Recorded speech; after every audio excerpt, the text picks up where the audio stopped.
சந்தோஷமா இருக்கணும்னு எங்க அத்தை என்னையும் அவரையும் தனியா வீட்ல விட்டுட்டு மார்க்கெட்டுக்கு போயிருக்காங்க. லேட்டா தான் வருவாங்க.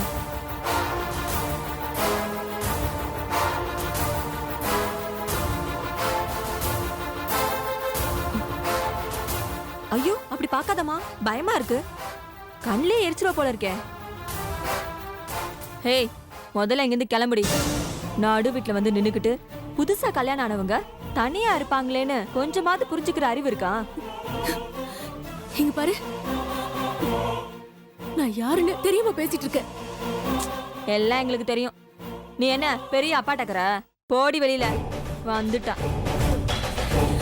நீ எல்லாம் நல்லாவே இருக்க மாட்டே.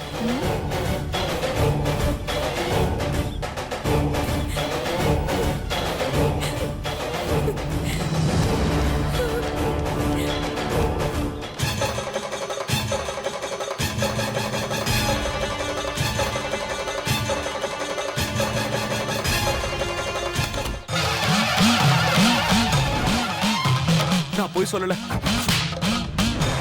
என் பொண்டாட்டி என்ன நம்பணும், என் கூட பேசணும்.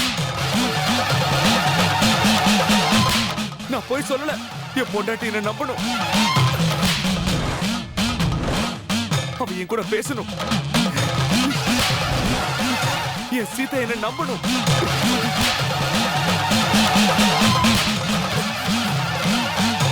என் கூட பேசணும்.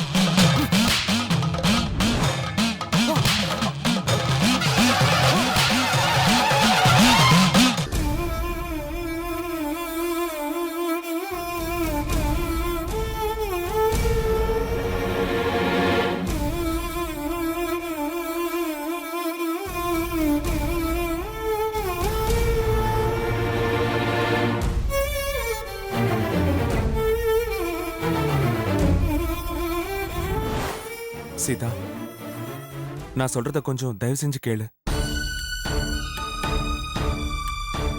வனிதா கழுத்துல நான் தாலி கட்டேன்னு சொல்றது அபாண்டமான குற்றச்சாட்டு. நான் தாலி கட்டல. அப்படி நான் தாலி கட்டினா, ஆமா நான் தான் தாலி கட்டினேன்னு சொல்லிடுவேன்ல. யார்கிட்ட மறைச்சாலும் நான் உன்கிட்ட மறைப்பேனா? உன்கிட்ட நான் இது வரைக்கும் ஏதாவது போய் சொல்லிருக்கேனா? சொல்லு. எல்லாரும் என்கிட்ட போய் சொல்லிருக்காங்க, நீயும் என்கிட்ட போய் சொல்லிருக்க. ஆனா நான் யார்கிட்டயும் இது வரைக்கும் போய் சொன்னதே இல்ல.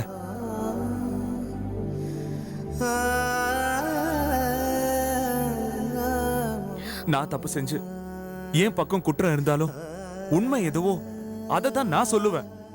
ஆனா உண்மையை மறைச்சு எப்பவுமே நான் போய் சொல்ல மாட்டேன். அந்த பழக்கம் என்கிட்ட கிடையாது.